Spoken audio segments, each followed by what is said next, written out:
One. All right. Hi, everyone. Welcome. My name is Kim Havens. I am the event manager here at An Unlikely Story, and I am joined by Cassie, who is the director of marketing and social media at the Novel Neighbor in Missouri. Thank you. Yay! We are so excited to welcome Juno Dawson to talk about her new novel, Her Majesty's Royal Coven, with Lana Harper. A couple housekeeping notes. If you lose your video or sound, just refresh the page and it should come right back. We're also streaming on our Facebook page, the Unlikely Story Facebook page. So if you completely lose it, just go over to Facebook and you will be able to find us. If you would like to purchase a copy, I highly recommend. I bought my copy of Her Majesty's Royal Coven. Click the green button and you will get, oh my gosh, there's the sun in my face. You will get a signed book plate. If you want to ask questions, Cassie is going to be running the Q&A. You just put them in the ask a question box down below and she will pull questions from there or from the chat.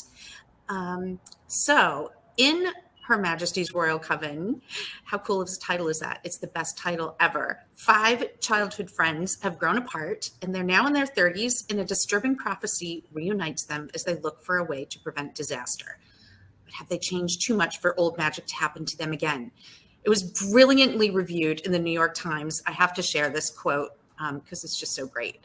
There's so much humor and sadness here, so much tenderness and compassion, and a deep love of women. The book draws a gentle thread through the visions we have for ourselves, the memories for which we build our relationships, and the ways in which we comprehend the present.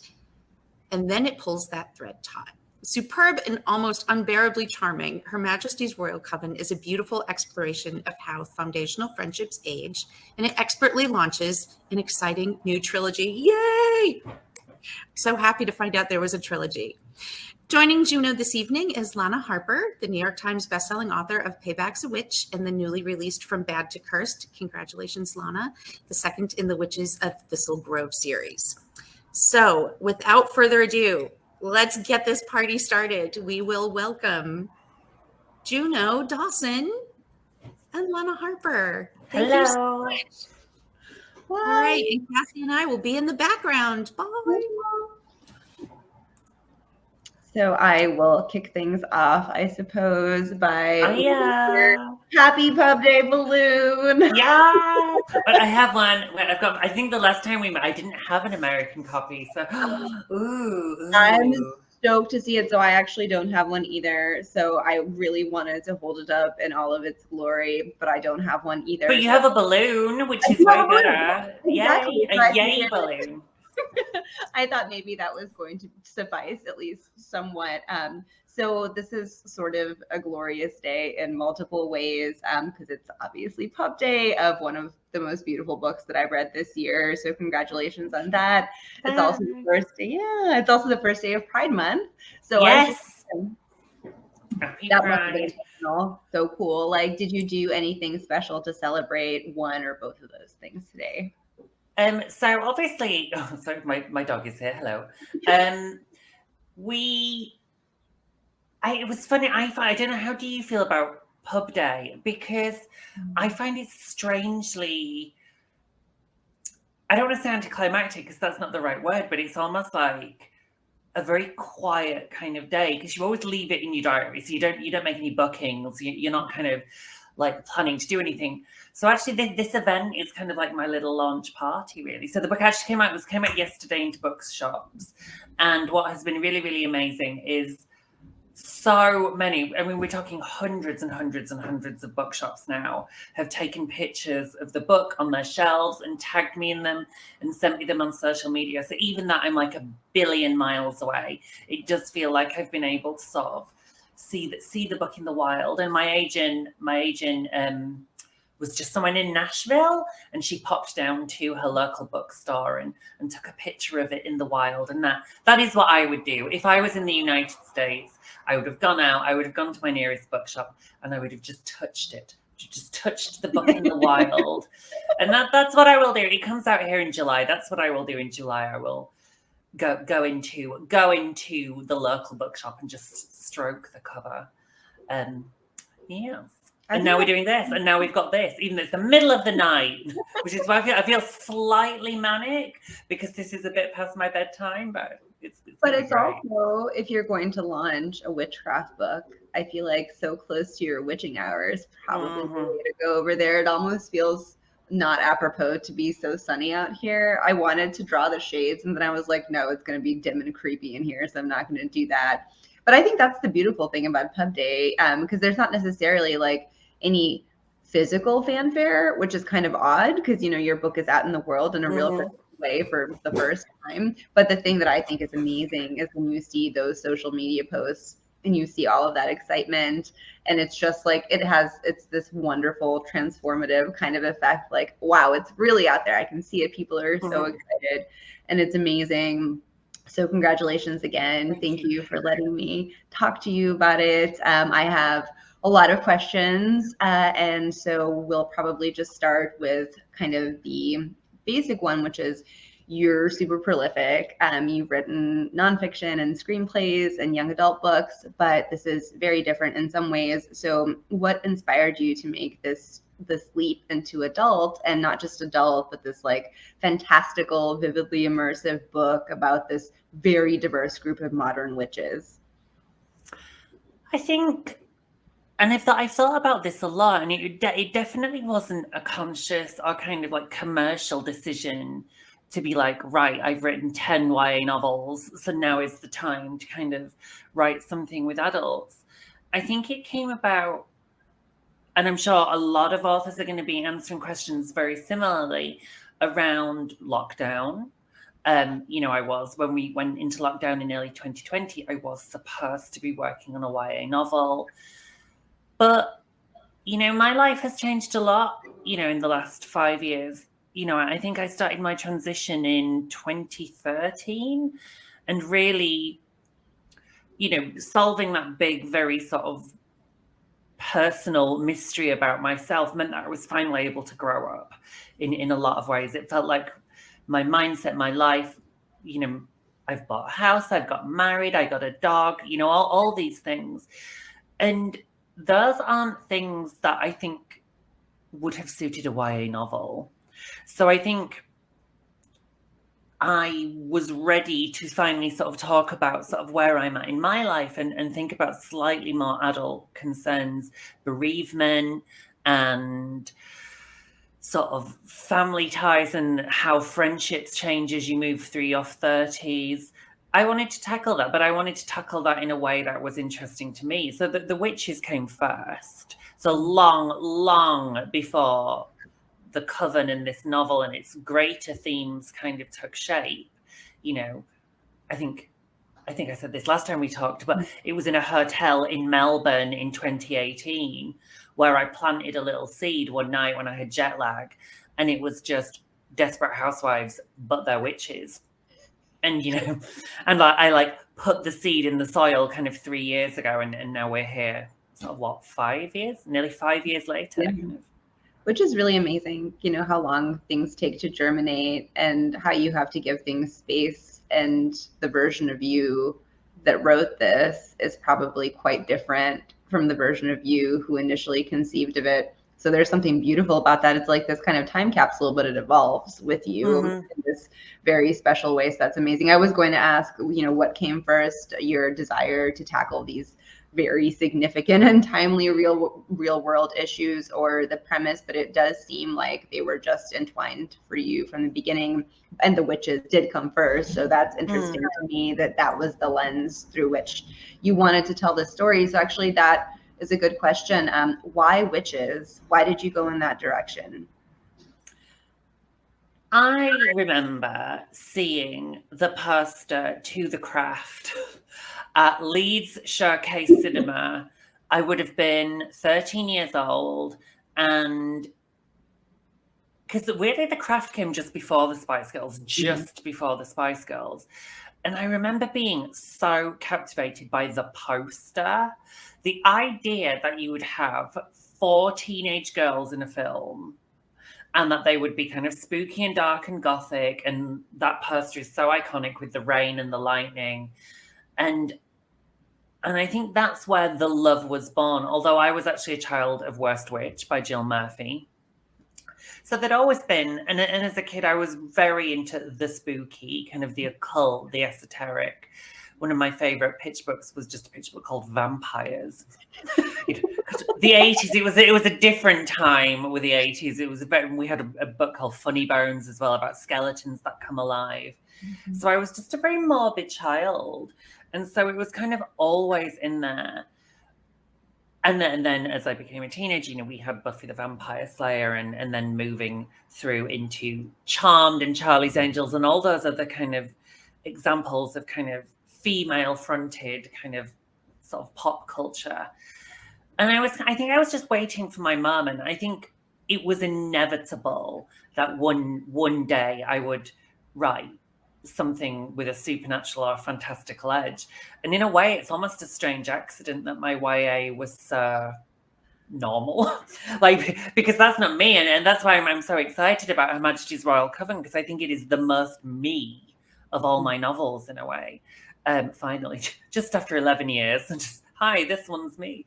But yeah, and I think now as a grown-up there, and when I reflect on that kind of love I had, and I'm sure this is true, having read your books, I'm sure this is true of you as well, about when you, as an adult, you start to put words and sentences to the things you have understood since you were a child, which is, you know, for want of a better phrase, the feminine divine, and the power of the feminine divine, and the power of female coalition, and why it is that so many writers and poets and artists have used witchcraft as an allegory for what we now just proudly call feminism, but, you know, that hasn't always been the case. Yeah, it's just, on the one hand, I think it's hilarious that I'm such a nerd that I get super chills just thinking about all of these pop culture moments that paved the path to here. And it's interesting to me that people who have this fascination with the occult for those reasons, that like deep feminist pull, develop it so early. It's interesting. It's almost like it's inborn. Like a lot of people sort of flirt with it for a while and they let it go within those formative years. But I think for some people it resonates so hard, so early, and it never really lets you go. So I think it's fascinating the way that it'll reflect unconsciously in your work until you finally come to a point where you're like, I'm ready to fully embrace this. This is going to be, you know, the way that I write from now on. I felt the same about Payback and Cursed. I was like, oh, these are me. Like these are the books that feel like me when I read them back to myself, and my friends read them. They're like, oh, that sounds like talking to you and all the things that you really love. But I suppose it helps being a macabre child.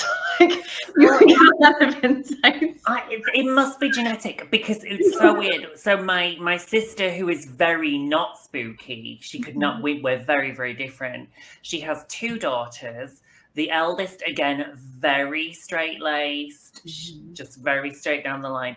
But my youngest niece, Faye, again, she got the spooky gene, and she is presently obsessed with haunted dolls. And she follows a gazillion TikTok accounts. She's scouring eBay looking for haunted baby dolls, which I'm like, even I wouldn't bring that into my house, Faye. For real, you know? She's bold. She's like fully into it. And she got one for Christmas off of eBay, and she was really disappointed because it's actually not haunted. She's like she's crushed that she thought she was getting a haunted doll. Yeah, and it's just a doll. She's gutted.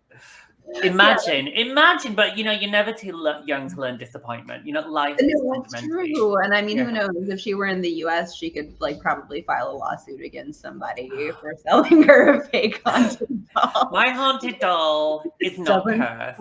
Yeah, rude. Yeah.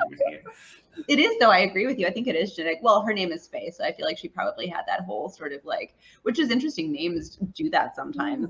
I found that's the case, or it seems to me that way anyway. But both my mom and my grandmother are unusually spooky people for women who were born in Serbia at the times that they were. So I do think there's something there. Like there's almost like a bloodline element, which is interesting. That comes up often as a theme in witchcraft books. But the other thing that I wanted to ask you, is that you have a really beautiful, very diverse, very interesting cast, and they're all extremely different from each other. And I play favorites with my characters. I always have favorites. And in your case, Lani was my favorite. I just absolutely loved her. And I also loved Neve, but she just was the one where any scene with her in it was immediately going to be compelling to me. Who is your person in the book? The answer, well, this answer does change every day. I mean, we've not really talked about the Spice Girls yet, but we're going to. But that was but one of the things, I was usually a Posh Spice kind of girl, but some days, Mel B would do something that really blew my mind, or Jerry would do something or wear something really sick. And so it's kind of like the same with the women in my coven, which is kind of the nice thing about having 4 narrators in this first book was that if I was having a day where I was getting a little bit sick of one of them, I was just like, I'll just write Elle for a bit. And so it was really nice. And I did write the book chronologically. I'm not a big fan of jumping ahead. I think I would go mad very quickly. But I started to sense, you've been with Helena for 3 days. Let's wrap this up and go see Leone, who has this very sort of different energy. But I do think for readers of the first book, I would say keep your eye on Kira. She's only in 2 chapters, but she's a lot of fun when she does pop up. So to explain the characters to people who haven't read, we have 5 childhood friends. They are now in their 30s. They're very much estranged, but a prophecy reunites them. And they are very, very different now because they've grown up. Like Elle is kind of like living stealth. She hasn't told her husband or children she's a witch. So she's kind of denying this huge part of herself, and she kind of loses herself in domesticity. Neve has quit the coven to become a country vet because she's grieving the death of her fiance. Her twin sister Kira is in a coma related to the aforementioned death of her fiance. Helena is in charge of the coven. She is #girl boss. And then there is Leone, who, again, I have a lot of time for. She's, in many ways, she's the one who's most like me in some ways. She is a mixed race woman from Leeds. I'm not mixed race, but we both grew up on different council estates. I grew up on one in Bingley. She grew up on one in Leeds. And so her story is about what happens when you put a working class person into a very middle class environment. And so in that, hi, I'm a trans woman in publishing. So there's probably some overlap, let's be honest. That's, of course, you can't, but there's just no way to not have the bleed over and have everything be symbolic of those kinds of experiences. But it's interesting to see how all of the characters are just like this piecemeal amalgam of yourself, because even the ones who aren't necessarily obvious mirrors or parallels still have parts of you. But so we have to talk about the Spice Girls. Yes. So first of all, we know that you identify with Posh. I actually wanted to ask you, because I feel like you have to be the sorting hat here, just the quiz. Which one am I? I could never decide for myself. Could you give me a Spice Girl? And then we can talk about kind of like the formative influence they had on this story. I'm getting Posh as well, but really? with Jerry Rising possibly. Jerry Rising, you know what? I completely am into that. I feel like that feels very accurate, because I'm trying to think of what other constellation of Spice Girls would have worked for me, and I don't think any of the other ones. Thank you. Because I think what defines Victoria is her sense of slight detachment and quite kind of, but a very sort of a decision to remove herself slightly. She was slightly apart from the others long before she kind of quit. Even after Jerry had gone, Victoria was still kind of a little bit more aloof than the others. And that sort of sense of slight independence, I think, whereas the others were always much more tightly bonded.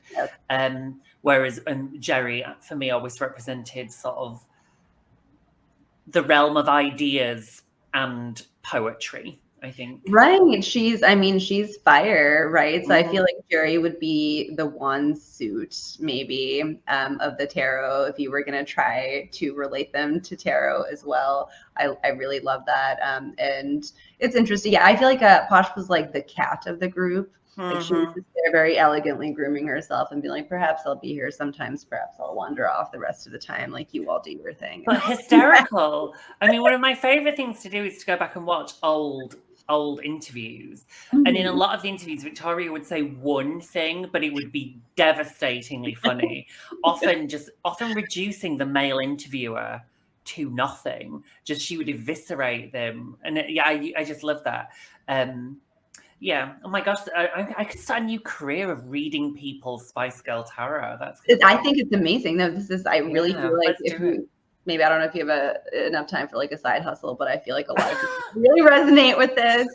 So on like a larger scale, the Spice Girls clearly mean a lot to you, and it's very obvious the kind of love and genuine sort of not just fondness, but respect that you have for them, and the way that they're emblematic of female friendships that really comes through in the book.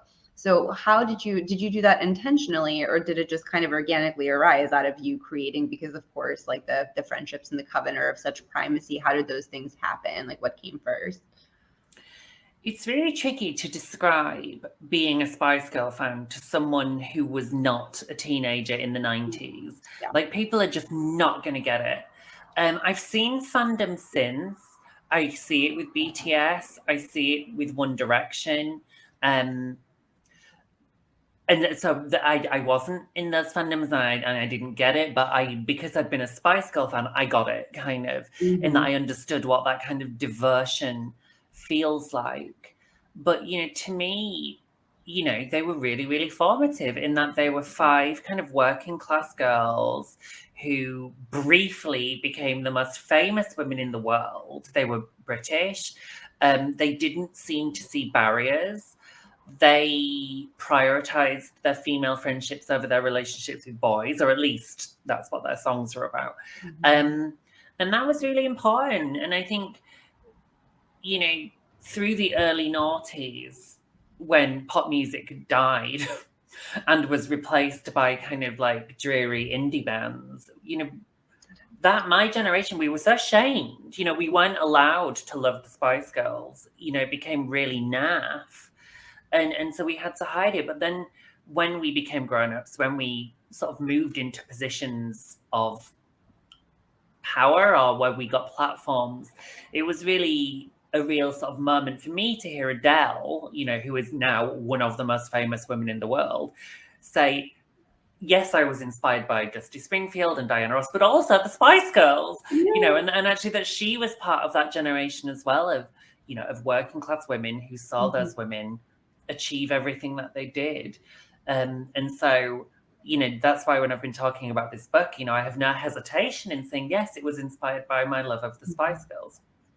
Nor should you. I think that kind of the sort of any kind of elitist or condescending portrayal of them or of that fandom is inherently anti-feminist, I think, because it diminishes things that women loved. And it's much like the romance genre, and really anything that is sort of exclusively perceived as like, oh, the fluffy stuff that ladies like, and it can't possibly have real cultural meaning, but of course it can, in a exactly the way that you described. Because I think teenage girls are so done a disservice. If something is designed primarily for teenage girls, be it Riverdale or Nancy Drew or bands like BTS, immediately these things become the subject of scorn. But I'm kind of like, look at what K-pop fans can do. Yeah. They could, probably fix a lot of the world's problems because they are so mobilized. And people underestimate the power of teenage girls at their peril. And, that is one of the messages of this book as well. Yeah, and teenage girls they are powerful. I mean, that's really kind of the divine feminine that we were talking about. That's where it's born, and that's where it really starts flourishing in a real way.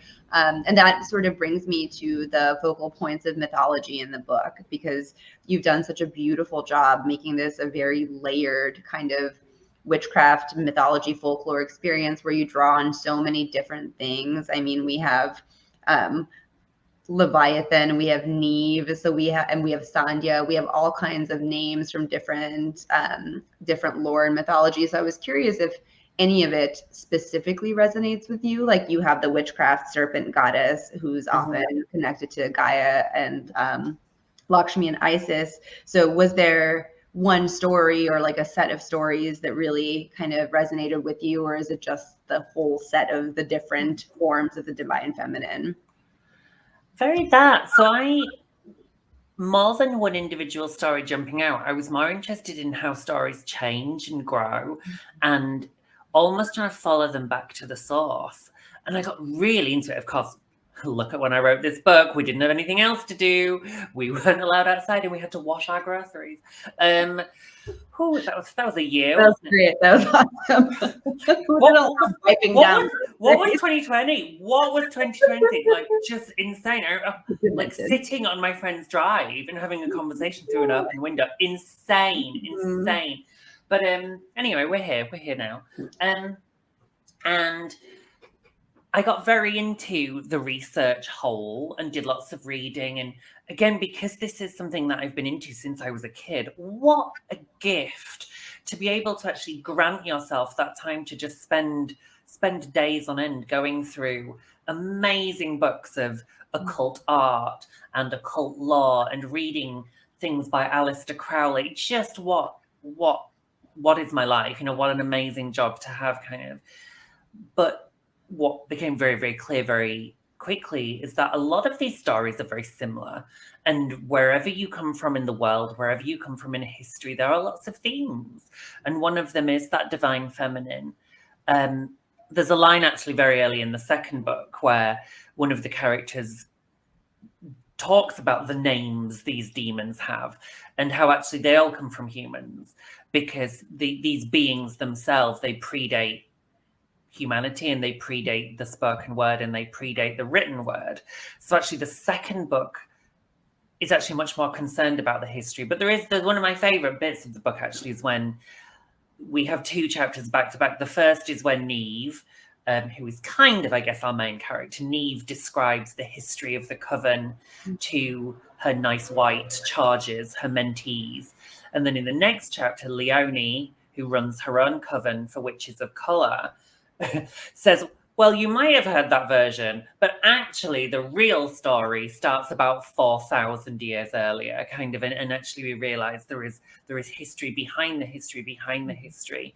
And actually the version of the British coven is actually a very sort of white Eurocentric notion of witchcraft, whereas Leonie has recognizes actually history started long before the Tudors.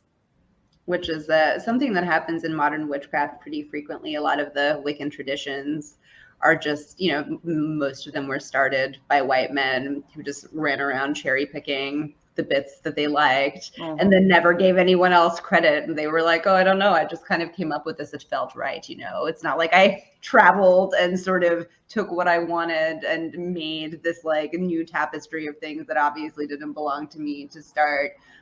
But it's interesting to me, as much as there are these like very frothy, lovely kind of modern friendship scenes in the book, you have some gorgeously disturbing like occult scenes in there. It's creepy. Like it was the stuff where I read it and I was like, oh yeah, this feels like if magic were real, which I think it is, this is how it would feel. It's like disturbing and old and powerful and like unnerving in a certain kind of way. And I don't want to give anything away, but I'm sure you know the scene that I'm talking about. I do. But I think there's some of this in Payback's a Witch as well, because I think so. I think the word that I always think of when I think of the witchcraft is I want it to be tactile. Yes. I want it to be really physical.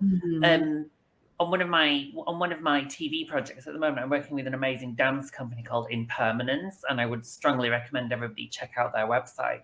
Their dance, their movement is so meaty, and I know that sounds like an insane way to describe dance. No, it doesn't. But it's really muscular and kind of grimy.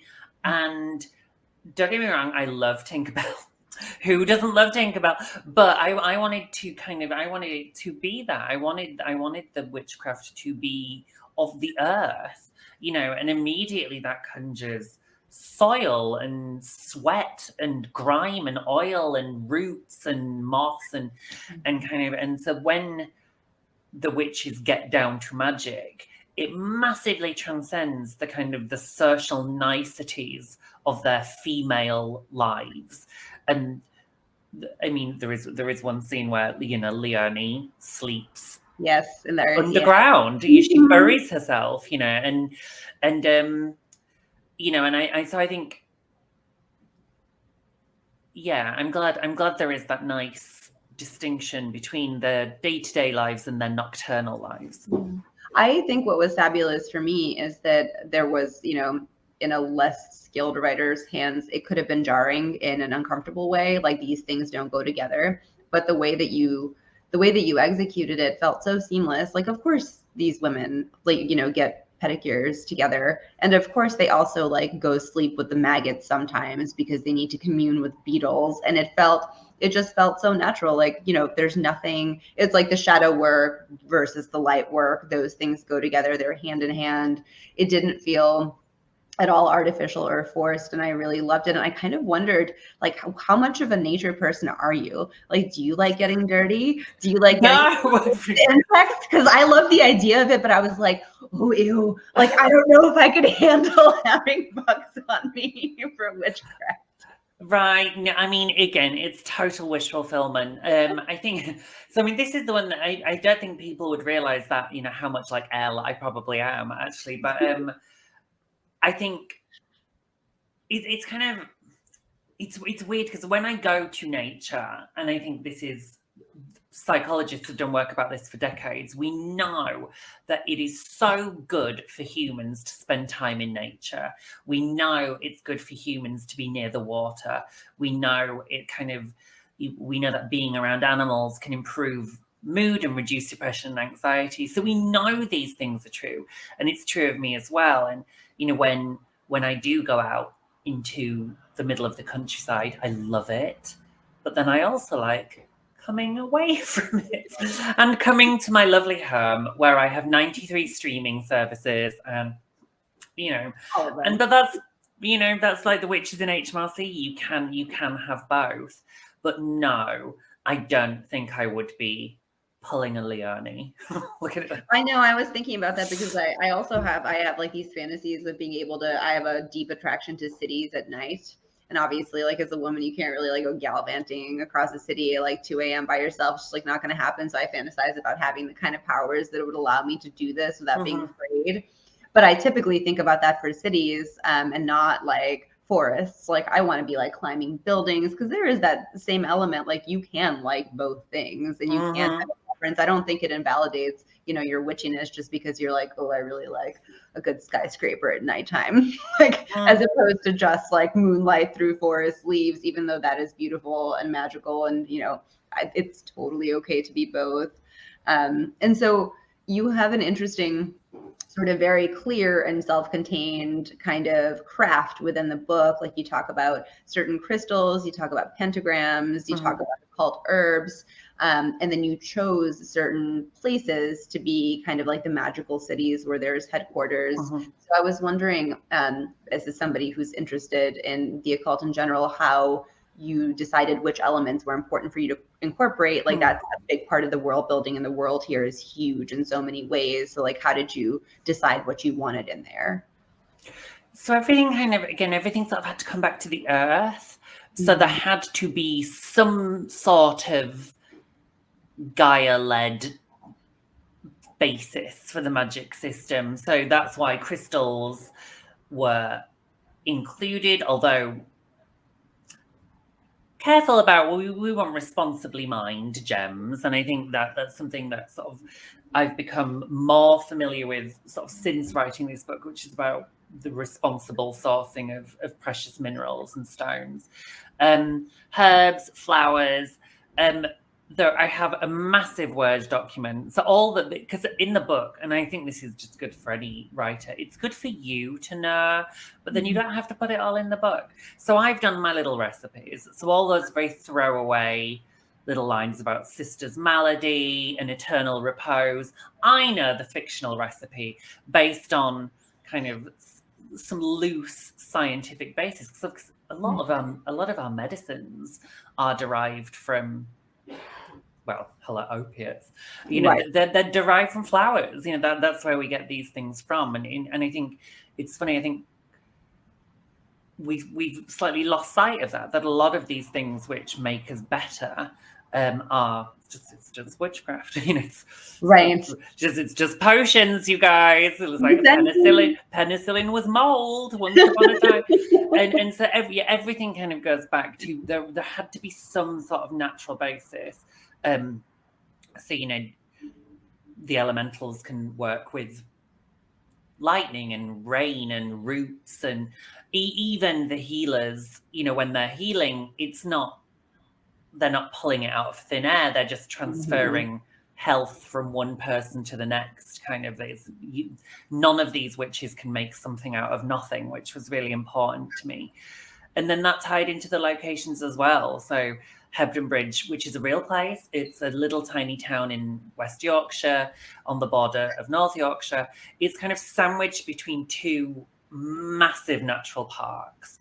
So it kind of figured to me that these women would settle in a place that's lovely, because Hebden Bridge is lovely and it has everything you would need. But to the north, you've got the Yorkshire Dales, and to the south, you've got something else, which I've forgotten. Have I never done that right? Leave that with me. It's nearly midnight. Let me live. Hang on, let me get right. Yorkshire Dales is to the. I'll figure it out. I couldn't remember either from the book, because that's interesting that you say that, because it's almost like, yes, people forget that what we talk about as witchcraft is medicine, and I think part of the reason that happens is because there was that distinction between, like, well, women are witches or wise women and doctors are men, and so there was like that intrinsic disconnect between things that are, in fact, it's the same. Like, medicine is witchcraft. There's not a tremendous amount of difference between, especially if it's naturally derived. But it's interesting also to me to think about all of the different emotional centers that you have in the book. And I'd love to talk about Theo. I don't think it's too much of a spoiler, right? Like, no. Yeah, you know, I mean, that a lot of Theo's identity comes clear a little bit early. So Theo is this beautiful, compelling, very vulnerable warlock who's also at the epicenter of this sullied child prophecy that invokes or that threatens the rise of this terrible demon called the Leviathan.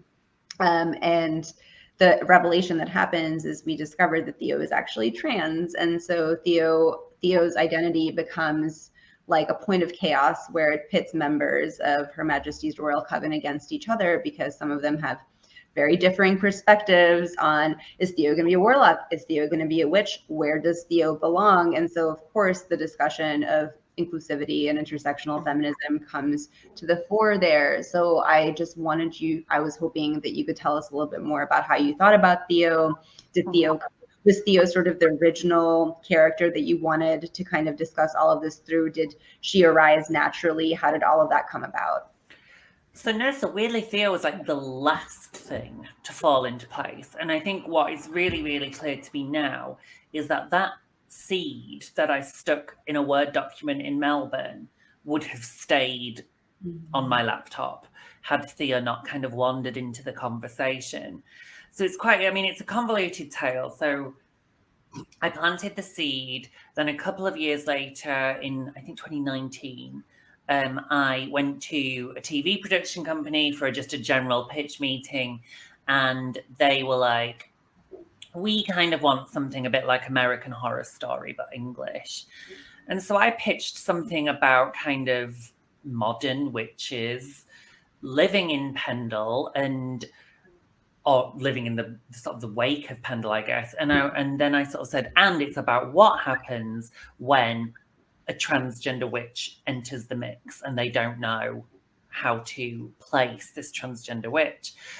that TV production company weren't interested. They were like, it's not for us. And I was like, okay. But then I remembered that I had this manuscript sat on my desktop. You know, I think that in the middle of the night in Melbourne, I'd written a list of some characters. One was Neve, one was Leonie, there was a Helena-like one, and there was an Elle-like one. And then what if, though, you threw this stick of dynamite between those 4 characters? Because originally that in that Word document, it was just about them living their lives, just kind of about 4 witches just living their lives. And Kira was always present as well. But Theo really shook it up. And, you know, and I'm guessing the audience listening to this is mostly American. I can't stress enough how unpleasant the United Kingdom is right now for trans kids. You know, it's not great in America either, don't get me wrong. I can see what's happening over there, and I can see these Republican lawmakers filing these very vexatious bills, you know, and it must be hugely distressing. But the UK, it feels like it's every day, and the press feels very anti-trans, and it feels like there are very few kind of advocates speaking up on behalf of trans kids. And certainly trans kids in the UK certainly aren't given any sort of platform themselves. All we have is these kind of very bad actors in the press and some celebrities, you know who I refer to, you know, just constantly kind of repeating what is often medical misinformation. And so I was like, right, well, let's explore this. Because as a trans writer in the UK, I'm often asked, you know, what's your opinion about this? And I don't want to write a nonfiction book. I don't want to write a million. I must have written the same column for various outlets in the UK. I must have done it sort of 20, 30 times. And it wasn't making a difference. So I was kind of like, well, a novel is completely you. It's completely your world. You get to make the rules. And actually exploring Theo's journey and also the response of the women around her, because actually Theo doesn't narrate any chapters in this book. You know, it's a conversation almost about the conversation. It's about the discourse, but through exploring one of the coven is very transphobic. But through putting myself in her shoes, it was a really valuable experience. You know, I, as a trans person in the UK, I have sometimes thought, you know, is my life making other women's life hard, kind of? But then through being Helena for a bit, I realized, oh no, it's just prejudice. Like, I tried really hard to understand where she's coming from. Like, I really worked hard to try and feel what it is she's feeling. But then I was like, oh yeah, there is a word for someone who has an unfounded fear about a minority group. That's and what it's a bigger. Yeah, that's the word you're looking for. Yeah. Fear is not made equal, and that's, I think, something that we're frequently asked in the U.S. Like, well, imagine the other side. Try to imagine their fears, and it's like, yeah, okay, I did, and it's stupid. Like, I'm sorry. Right? It's not any better now that I thought about it for like another 15 minutes. It continues to be ridiculous and disrespectful, and there's the worst kind of ignorance. So I think it's just amazing. And I'll wrap this up. I know, Cassie, we have questions, I'm sure, for Juno, but I think it's very beautiful. And I there's such a difference between the way that a novel can touch people as this like conduit for empathy, because you're giving so many different perspectives that I think sometimes nonfiction doesn't necessarily allow you to do it with as much flexibility. So I can understand the appeal for you. And I'm very sorry that it feels that way in the UK. It does feel that way in the US as well, but I think we're still lucky to have sort of safe harbors-ish. And the media is polarized enough that you have an entire side of the media that's very much going to be on the side of the right. So it's just not the same, and that must be terrible. So I'm really glad your book is coming out, and I'm sure that it's going to help a lot of people. I hope so. And I think first and foremost as well, it's a fantasy novel about witches. Yeah. So I think it's like, come for the witches, stay for the social commentary. Okay? I love this book so much that interrupting this Q&A has been terrible, but there's some really good audience questions. So just a few, and then we'll get everybody on their way. But Juno, for you, we have a question from Elizabeth, delicately dancing around spoilers. How could you do that to us with that enraging ending chapter? So what I will say is this is not a Stephen Moffat situation. I knew before I sat down to write this first book, I knew it was going to be a trilogy. So what I'm saying is everybody needs to understand this is just part one of a 3-part story. So it's kind of, there is still 2/3 of this adventure to happen. But I will say, I always knew how book 1 was going to end. I always knew how book 2 was going to end. Book 3 is more of a mystery, but it's all very in hand, I promise.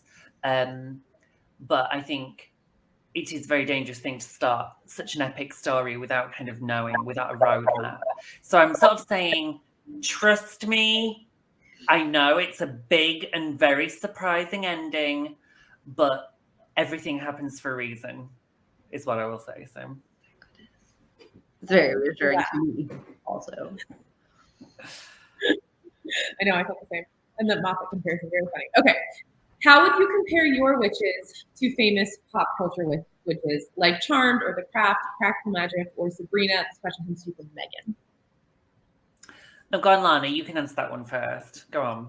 Oh, Talk to us about the Thistle Grove witches. Oh, sure. The Thistle Grove witches, I think, are closest to kind of Chilling Adventures of Sabrina, because I didn't want them to be like The Craft level kind of hardcore, but I also actually it sort of depends on the book, because Payback was a little bit sparklier, so that's closer to like Charmed sort of territory. But then From Bad to Cursed, you know, we're talking about like necromantic curses. It's a heavier topic, it's darker, and I would say actually it skirts Buffy the Vampire Slayer territory. Like there's like a little bit, yeah, right. It's like the big bad and, you know, Willow turning dark, sort of that kind of stuff that I always really wanted to be writing about. And it also gets into a little bit of Slavic folklore. So that's not necessarily pop culture, but it's stuff that I grew up with and that I really love. So I wanted to weave that into a book that was going, you know, mostly to reach an American audience. So that's not directly an answer, but it was kind of a guiding star for me, because I wanted that portrayed as closely. Well, obviously all of it is very fantasized and it's like larger than life, and that's not the way that speakers to the dead and notions of necromancy actually work in Eastern Europe. But Eastern European magic is pretty dark, and so I wanted that to be sort of in the forefront of this one. I think for me, it's funny. So I wanted to sort of take the stuff that I love from the comic book world and kind of run it through Witchcraft, and then kind of mix it with, because it's so, especially when you kind of go back to your old Marvel kind of 70s Jack Kirby stuff, where it's so ridiculous, but then trying to put that in the real world, and especially a version of the real world that I grew up in, was really, really fun. But what I really remember thinking was when I saw that first Wonder Woman film, the good one, that Diana is always the strongest, cleverest, and fastest person in any scene. And she never hesitates. She just takes off. She goes in, because she's never been taught that a woman should hold back or that a woman should hang back behind a man. And so it was kind of that energy that I wanted going in. And I get so much of that from characters like Storm in the X-Men, or Jean Grey, or the Scarlet Witch, you know. And so there's a lot of, weirdly, although obviously I've mentioned The Craft and Buffy already, there's as much kind of Marvel as there is what you would expect from witchy pop culture, I think. I love that. Do either of you have a fan experience from somebody who was impacted by your work? Something that you would want to share? Oh gosh. So for me, again, we find ourselves in Pride Month. For me, you know, it's all this book is gay, you know, and so while Her Majesty's Royal Coven is the first novel of mine that's been released in the United States, This Book is Gay came out in 2015. It is now the 9th most banned book in America, which doesn't really bring me any joy to say that, because you kind of just I always think wherever a book is banned, you've got a queer kid being told they're not normal. And you know, there is, you know, I've skirted that top 10 for a while now, but this was the first year I was on the top 10. And while on one hand, you know, those people who are now out there championing that book, it's wonderful and it's really heartening to know that people will not take censorship lying down. But it's also a Debbie Downer. But, you know, it's funny because of all the books I've ever written, This Book Is Gay was the most traumatic. I was literally figuring out I was trans. I'd just been dumped. Everything was bad. I'm not very good at researching facts and figures. And I hated it with every fibre of my being. But that book has made such a difference. And it's still the book. You know, that book came out nearly 10 years ago. And it's still the book that I get most of the emails about and the DMs and TikTok messages. And so if all else fails, if nobody else ever reads any of my other books, at least What's the Tea and This Book Is Gay are out in the world, I guess. That's pretty amazing. I think I had Blood Countess on the banned books list, which I was like, wow, you're like really worried about lesbian serial killers in the 16th century Hungary. Like, okay, high priority is really, really on point here. I get wonderful messages from, my favorite one was from a bisexual married couple, and they were both bisexual women and they were married and they had both read it. And they were like, we had just never seen a story like this before. And one of them had read it and then given it to her wife. And she was so happy that both of the main character and the love interest were bisexual. And one of them had dated equal amounts of men and women. The other one mostly dated women and then like a man or two in there. And it was just not treated as this sort of like, oh, are we confused? What even is going on here? Like, is someone going to get dumped for a man? Is someone going to get dumped for a woman? Like, it was just, this is who they are. This is who they've always been. No one even really talks about it. And it also, the other side of it was kind of the bi erasure moment of you're not bi if you're not with a member of the same gender, as if you are suddenly no longer part of that community if you're a woman dating a man. And it's just nonsensical if you really even think about the spectrum, because I think most people interpret bi as bi plus now, like bi and pan, I think don't have a whole lot of distinguishing between them. So it's really nice to see people picking it up and being like, this is the story I wanted to read. I couldn't find any bisexual heroines like this before, and I couldn't find them either. Like, I was constantly looking for them, and the closest that I came to it was finding Jacqueline Carey's Phaedra in the Kushiel saga, and I was like, that's awesome. And then beyond that, I couldn't find very many in fantasy, so it's lovely to see people connecting with it just right on the same way that I would have if I had found a story like that. That's incredible. Cam, I know we're slightly over. Do you want to pop on? Yes. Where am I? There we are. There you are. Hi, everyone. Hi. Oh my gosh. Thank you so much. This was fantastic. I loved it. Oh, thank you, Cassie, for being our co-host. Thank you, Juno. And thank you so much, Lana. You are amazing. Oh, so everyone, you can click on the green button, get your copy, Her Majesty's Royal Coven. Click on the Novel Neighbor, novelneighbor.com, and buy it there at their store. And I lost. You'll get a we both have them. I'm going to hold up the balloon.